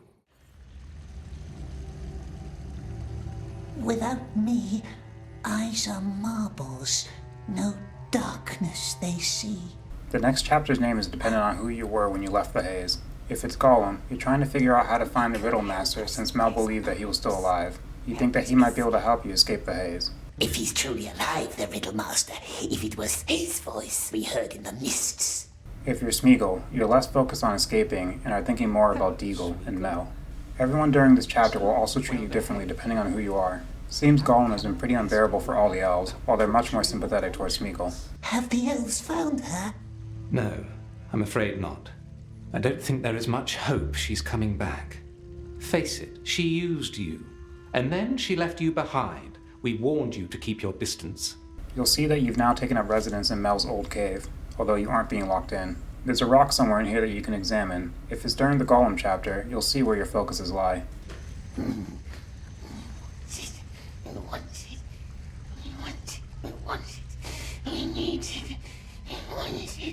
Look at it during the Smeagol chapter for some more sadness. Time is not spent. Iris has no scent. At nothing I can marvel without you. The Cruel Elf previously told you that the cook was asking for you, so you can go up to see what she needs. She's still pretty nice to you, no matter who you're playing as, but it's clear that she has trouble tolerating Gollum. We has more questions about the Riddle Master. Look, I have tried to be nice to you. I truly have. But you scared the children yesterday, and you scared me. So unless you came to help, please leave me alone. You'll notice some lanterns she's making for tonight's festival are missing their lights, so you offer to go look for them. Right as you find the first one, you overhear the two cruel elves speaking with the king about you. How favorably they speak towards you depends again on which chapter you're playing. Maybe he just needs more time. I truly think he's getting better. Quiet! Yesterday, he collected shells from the river for Dalvon, and today he's helping Nelvis with her lights. The honorable deeds of Smeagol. I do not care if he starts writing poetry. If kindness will not help, we must find different measures. I must know what he told Gandalf. A swarm of truthlings has been visiting your gardens lately. Good. Good. Whatever it takes. I don't like this plan. I know. Since Mel already told you about the truthlings, you can find some lichen nearby and take a bite. You then approach the two elves who try to convince you to follow them to where there's some truthlings. You can talk to us, you know, like friends. Friends trust each other. Yes, friends do not play nasty tricks. Follow them to a tower from earlier in the game. If you're playing as Smeagol, you can find the second missing light up here. The elves will now start questioning you since they believe you're under the effects of the truthlings. You'll eventually just throw the nest down to the two elves so that you can ask them questions instead. Smeagol asks questions now! Gollum asks for info about the Riddlemaster, while Smeagol asks where Mel is. The cruel elves don't know much, but they'll offer some info that leads you to the Riddlemaster's house. Once there, you can find the pool of water in the Riddlemaster's room and try to speak to Mel. Since you can't hear anything, you can focus instead on the mirror and try to solve its puzzle. Once you solve it, it will reveal a secret passage. Go further inside to see some of the Riddlemaster's drawings. Eventually, you'll come across a floating orb, where you can have a conversation with the Riddlemaster himself. The Riddlemaster! I cannot hear you. Just listen then, listen carefully. Please let her hear me. It's in the water. I feel it now. The enemy's treachery. You were right. Of course you were right. I have bound my mind to the source. What's left of it anyway? I'm so tired. I have been trying to send you my dreams through the haze, but they are dark dreams now. I need you here. The enemy has come. Find me. Come to Caress Mindon. They can't cross the haze yet, but I need to seal the gate. Let me think. I cannot think. The picture. The one we carved into the bark where we first met, remember? That shall be the password for the gate. Knowing that you need to find the carving to open the door, you decide to head back to the cook and ask where the Riddlemaster and Mel first met.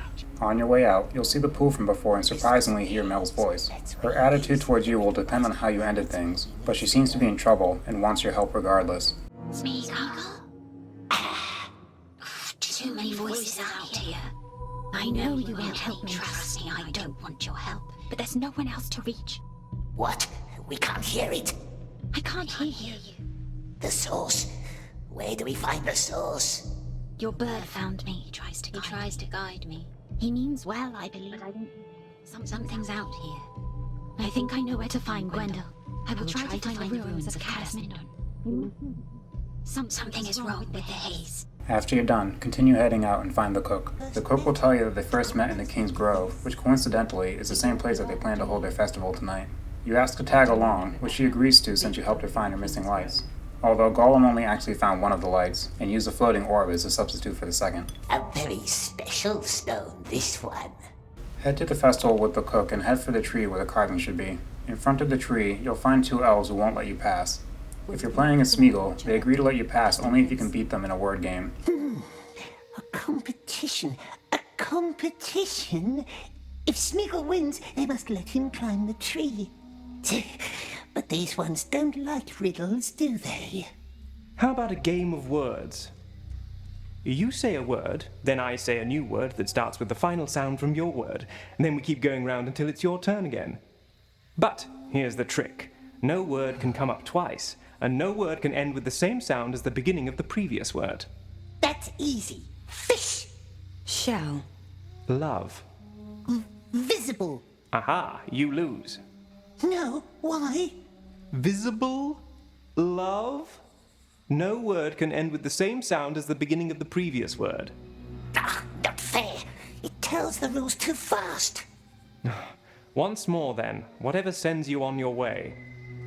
10 seconds to answer. If you survive 3 rounds, you win. Fish! We already had fish. New game. It counts. Fish, fish. Look at how excited he is. Yes. If you beat them, they keep their promise and let you pass. If you try to talk to them as Gollum, they refuse to engage with you and send you off. Go talk to someone else. Or nobody, for all I care. You heard her. Go. Your Smeagol personality then resurfaces to taunt Gollum. Perhaps someone friendly could help, but you don't have friends, do you? You'll need to ask the cook for help by talking to her as Smeagol. Smeagol is not welcome. He's ugly and a liar and a sneak. Did someone say that? Smeagol just wanted to sit in the tree and watch the lights. Everyone always hates him. Always. Always. Children, let me go talk to them. Climb the tree and do some platforming to eventually see the carving the Riddlemaster mentioned. At this point, your two personalities are basically coexisting again and working together. Here it is. Or is it?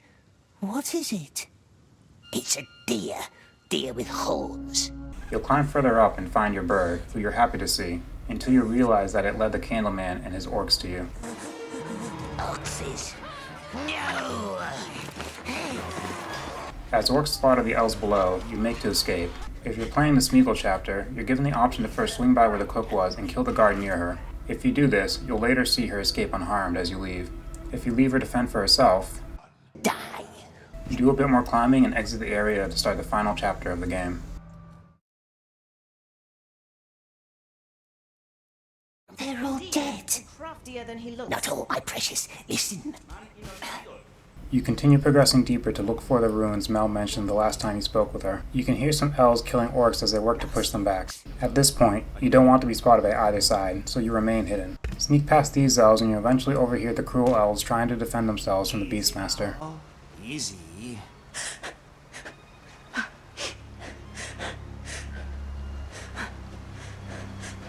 Lalith, be quiet. You can choose to distract either side, which provides an opportunity for the other to take a lethal shot. If you save the cruel elves, they'll tell you to run. If you help the Beastmaster, he'll allow you to escape quietly so long as you didn't tell the cruel woman about the witch all those chapters ago. If you did, then he's still bitter and immediately yells for the other soldiers. One particularly brutal interaction you can have here seemingly only happens with very specific choices. If you previously did not try to kill Mel, and therefore did the previous chapter as Smeagol, you can still choose to betray the two cruel elves. Do this and walk past the cruel she-elf's corpse and talk to the dying cruel elf and choose the Smeagol option. Lalith. Are we truly friends now, like they said? Friends who don't trick one another. Wherever you decide to save, you'll need to run past a section of orcs until you make it to the ruins Mel had previously mentioned. Sneak past all the patrolling orcs here until you make it clear and can hear the Candleman in the distance. You'll see him with a group of his own orcs, along with either the cruel woman or the witch, depending on who he took with him. You try to sneak closer, but end up revealing yourself instead.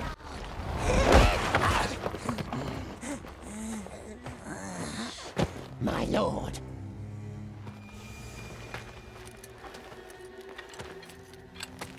It seems that fate is on my side today.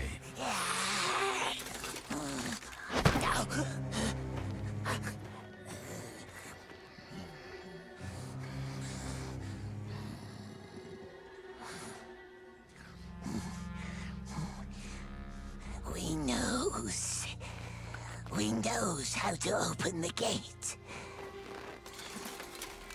Now recaptured, your only choice is to help him open the gate. If the witch is here, you can try to ask her for help, but she isn't in much of a position to help herself, much less you. The witch must help us. I'm sorry. Just do what he says. Luckily, it seems you're not alone, as they also captured Mel, which explains how they managed to get past the haze in the first place. Speak with Mel, and she'll ask you to find water so that you can talk to her in secret. You heard him. He'll let us live, so let's not test his patience. Don't trust him as soon as we opens the gate. Shh. Find some water. You can also hear discussions in the background between the Candleman and whoever he brought with him. Star Silver. This whole way up to the gate must have been illuminated at night. Why would you want to destroy all this? They're ruins. Nothing more. We can still leave. Just leave. Find somewhere to hide. Will you be quiet? Find a puddle where you're able to talk and remind Mel about the carving in the tree. You'll need to find some stones and change the door design to make it look like a deer. Once finished, Mel advises you to close your eyes before she opens the door. Stay close to me and cover your eyes. Karandil!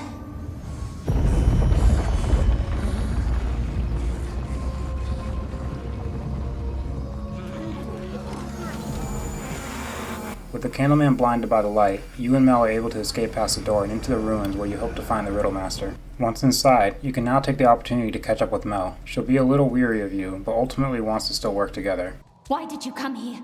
We never leave our friend alone, do we? No, not us. Friend? I wonder how your friend Deagle would feel about that word today. Unless you decide to try to kill her earlier. Stay away from me! Smeagol never meant to hurt her. Mel must believe me. Stay back! Regardless, she knows she can't navigate the ruins without your eyes, so she accepts your help no matter how she feels. There are more conversations to be had in the following room. If you're on the didn't try to kill her path, you'll try to convince her that she doesn't need the Riddlemaster anymore. Riddlemaster is changed, perhaps. Doesn't like Mel with pale eyes. Won't help her like Smeagol does. Would you stop talking? I'm sorry. Proceed forward to find the purple haze and some floating platforms. As you search the area, you hear a door open in the distance. Turns out the Riddlemaster managed to find us first. Head back to Mel to see their reunion.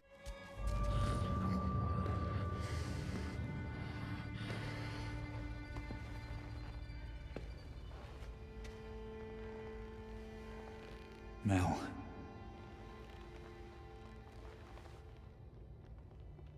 It blinded me.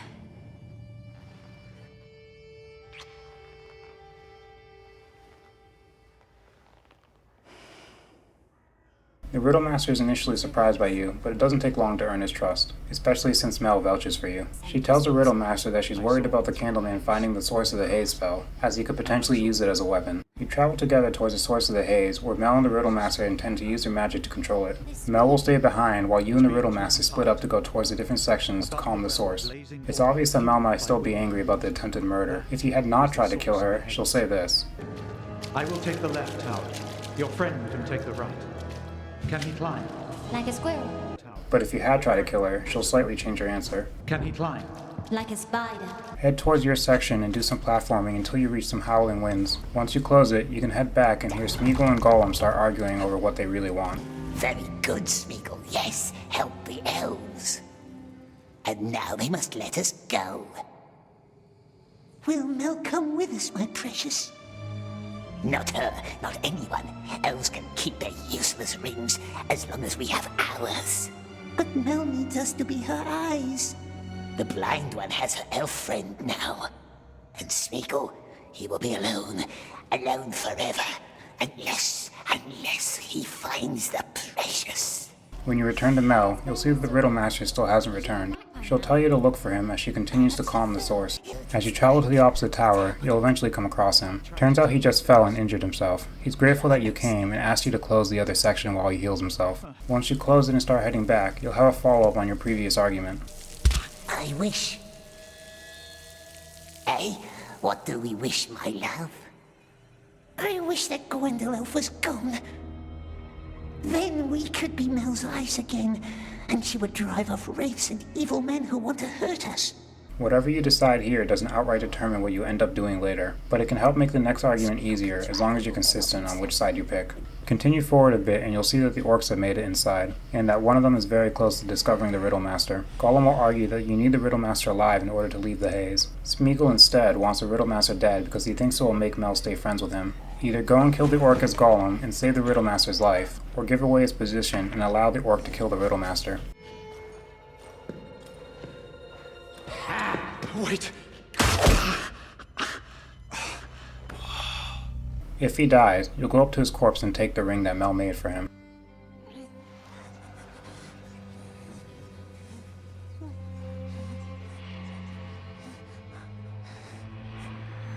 I usually sympathize with Smeagol, but this is pretty fucked up.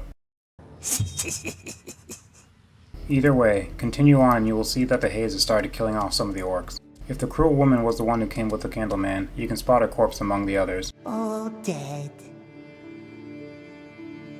If it was the witch, she's thankfully still alive. Go! I won't stop you. Proceed forward where you'll see Mel is hiding from the Candleman and the remaining orcs. You decide that the only way to get rid of them is to destroy the source, although I have no idea how you came to that conclusion. Climb towards it, and eventually you'll hear Sauron's voice.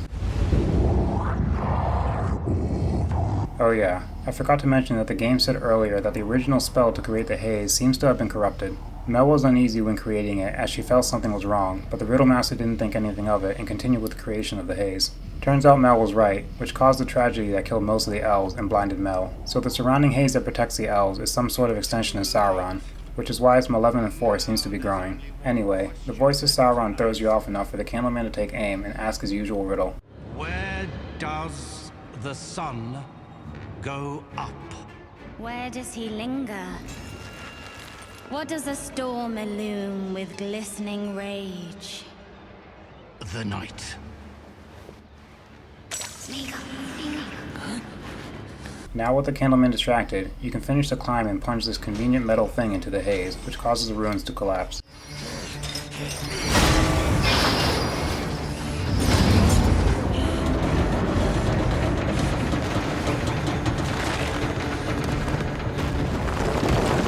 When you wake up, you can hear the Candleman screaming in rage. You fool! You utter fool!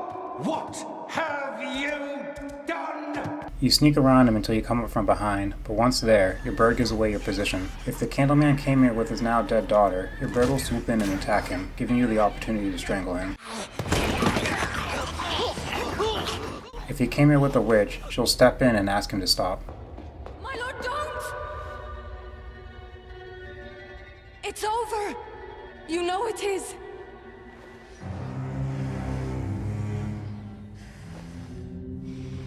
And you know I can't return empty-handed. Then don't return. And go where? There's no place left. Not for me. You lost all your men, and the Eye does not forgive. But I will help you. If you let the conversation play out, she'll convince him not to kill you and to run away with her. Don't fool yourself. You'll always be a monster to them. You can also just use the opportunity to kill him.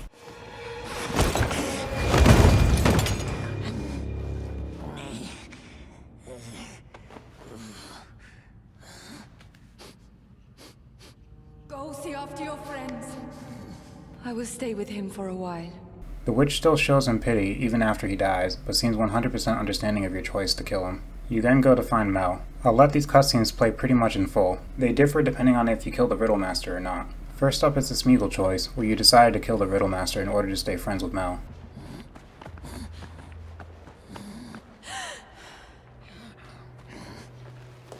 Where is Gwendol?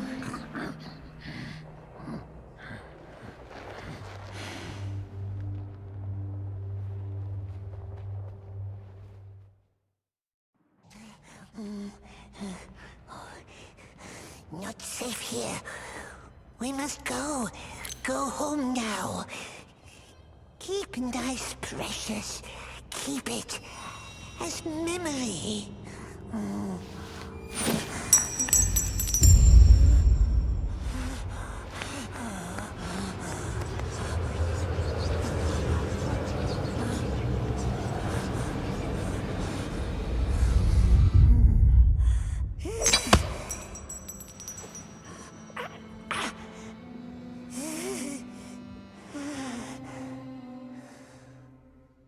Back into the forest. Yes. We can hide and wait for the moon. Nice moon. Smeagol can describe it to her. Slow now. Watch your feet.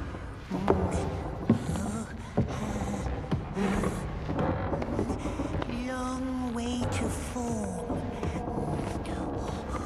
Good thing Smeagol's here. Yes, one more step. Oh. Take this sword, just in case. Take it. You said he was shot. He was shot and then he fell. It fell, yes it did. Poor elf, deep into nothing. No use looking for him now. Let Smeagol push the plank so no one can follow. Then how did you get his ring? What have you done? It must have slipped from his hand. Yes, when he fell. Smeagol tried to save him. He swears. You didn't wear it on his hand. He never did. must have left him a ring sometimes too. Smeagol knows. He knows. Still hissing, still lying. No, Smeagol doesn't. Stop hissing. Go! Don't ever make me hear your voice again.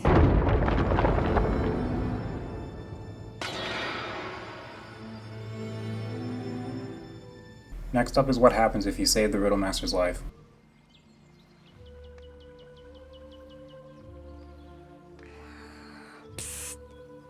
Very happy ending, yes. Now time for promise keeping. We did not forget. You kept your word, we will keep ours. The elves will let us go? You are free. Leave if you must, or come back with us. They will go to their king now. He must know what happened. The ills of Mirkwood can no longer hide. War is upon us, and no haze will protect us now. You may have awakened us just in time. Yes. Very lucky they met good Smeagol. But it's a long way home, and the kind elves must be tired. Perhaps they want to rest first. Let Smeagol keep one last watch.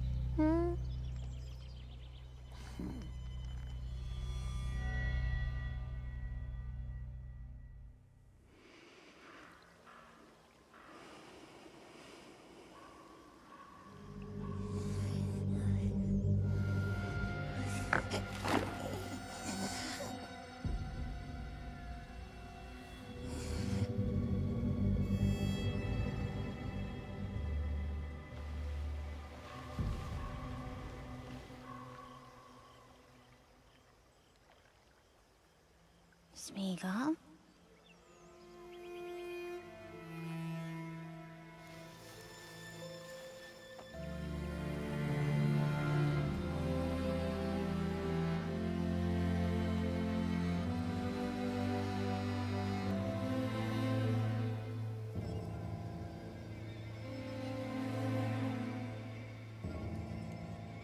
Whichever outcome you get, you're now able to leave as the haze is gone.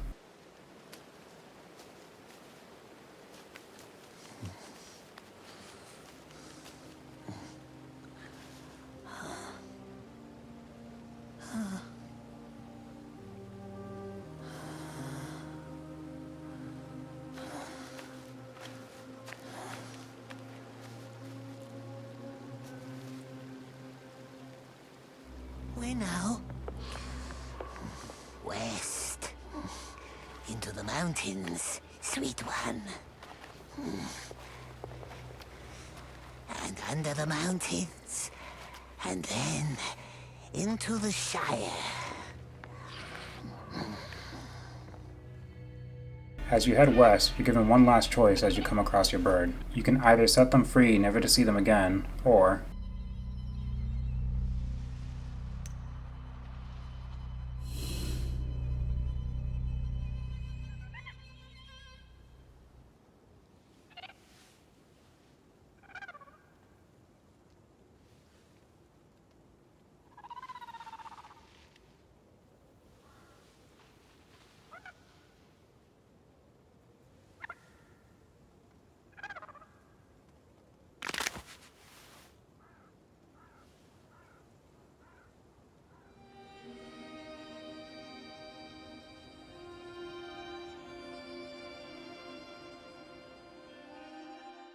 the final scene has you in the mines of Moria, once again looking for the ring. You come across a closed door, which you're unable to open.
The format for this video ended up being much less of a review and more of an overview of the story. Like I said, I enjoyed the game much more than what I was seeing from others. There are obvious issues, many of which should have stuck out from the footage.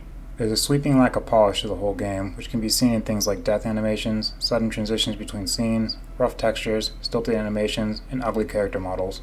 There were also many visual bugs that persisted the entire game. There are also a lot of people who really didn't take to the gameplay, although I don't agree as much on that. Running, climbing, and sneaking around isn't anything new, but I think the controls handle pretty well. Plus, the main attraction of the game for me is listening to the dialogue, which is pretty much constantly always happening, even during platform-heavy sections. I'd also give the game credit for your character's animations and expressions. I think it's very well realized, and I enjoyed seeing the way he moved and reacted to different scenes in the game. His voice actor I also think was very fun to listen to, whether they were using the Gollum or Smeagol personality. Actually, the voice work for all the side characters was pretty strong, especially Mel, who I think played off your character extremely well. There's also the story. While by its nature it needs to leave Gollum in a logical situation to set up for the books, I think they still managed to make the events feel impactful from a character building point of view. It's noteworthy that almost every original side character's fate can be influenced by what you choose in the game, with the exception of the Grashnegg, who's screwed no matter what. Finally, I think the music and sounds are pretty strong. Any music you heard in this video was either direct from the gameplay footage or from the game's OST. Anyway, to end this video, we should take a look at the final score between our two protagonists. Believe it or not, I didn't actually intend for it to be a tie. But hey, it's indicative of how you can't get the happiest ending possible unless you change who you side with throughout the game. I'll close out with the final screenshot that shows up in the credits. The moment that Smeagol and Gollum spent years trying to achieve. I'm happy that they managed to finally get their ring back, even if only for a moment. I want to thank anybody who watched this video, especially if you stuck it through to the end. I hope you found this enjoyable.